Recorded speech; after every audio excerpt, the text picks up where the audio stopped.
kasih. Kita beralih ke informasi lainnya. Kementerian Hukum dan HAM melalui Direktorat Jenderal Administrasi Hukum Umum meluncurkan aplikasi kewarganegaraan untuk mempermudah penyampaian persyaratan pewarganegaraan. Aplikasi itu hadir sebagai solusi permasalahan kewarganegaraan atas dinamika futuristik yang datang begitu cepat.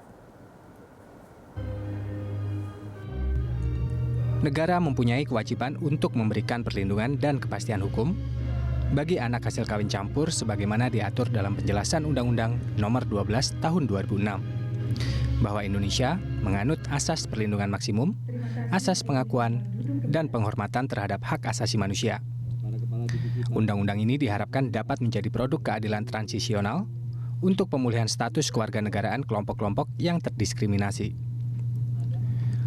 Direktur Jenderal Administrasi Hukum Umum Kemenkumham, Cahyo R. Muzar mengatakan, dalam UU Kewarganegaraan hanya dikenal prinsip kewarganegaraan tunggal dan dui kewarganegaraan terbatas.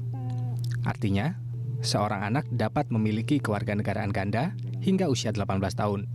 Setelahnya, paling lambat usia 21 tahun, anak yang bersangkutan harus memilih salah satu kewarganegaraan dalam rentang usia yang ditentukan dalam undang-undang.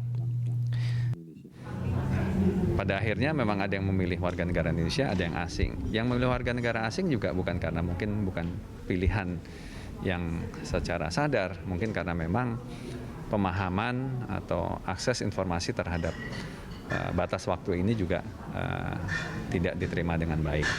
Atau karena kondisi ya, di mana mereka memang pada saat itu karena mereka punya kewarganegaraan asing, mereka mendapatkan fasilitas-fasilitas oleh negara dari di mana dia menjadi warga negara asing tersebut, misalnya untuk beasiswa dan sebagainya. Nah, kami melihat bahwa anak-anak ini yang memang sudah menjadi warga negara asing karena kondisi-kondisi tersebut, itu perlu diberikan kesempatan sekali lagi untuk menjadi warga negara Indonesia. Kenapa? Ini adalah anak-anak Indonesia yang punya potensi untuk turut membangun Indonesia. Ditjen AHU hari ini juga meluncurkan pengembangan aplikasi pewarganegaraan bernama Simponik atau Sistem Aplikasi Pewarganegaraan Elektronik. Aplikasi ini dikhususkan untuk kantor wilayah Kementerian Hukum dan HAM dalam hal pengiriman berkas permohonan pewarganegaraan berdasarkan pasal 8 Undang-Undang Nomor 12 tentang Kewarganegaraan Republik Indonesia. Direktur Tata Negara Ditjen AHU, Baroto mengatakan, aplikasi Simponi dapat memudahkan pelaksanaan penyampaian dokumen persyaratan pewarganegaraan dan berita acara sumpah oleh kantor wilayah yang awalnya dilakukan secara manual, kini dapat menjadi elektronik. Tentunya sekarang ini kan sudah semua online. Dengan online pertama kecepatan sudah pasti, prosesnya lebih cepat, kemudian memberikan kepastian layanan bagi masyarakat. Dengan online semua serba terbuka, masyarakat sudah bisa membantu proses kita sejauh mana, kemudian sampai kapan. Ini sudah sangat jelas berbeda dengan offline yang memang pada beberapa hal masih sangat tergantung. Misalnya proses pengiriman dan lain sebagainya. Belum lagi risiko hilang, rusak dan lain sebagainya. Kira-kira begitu.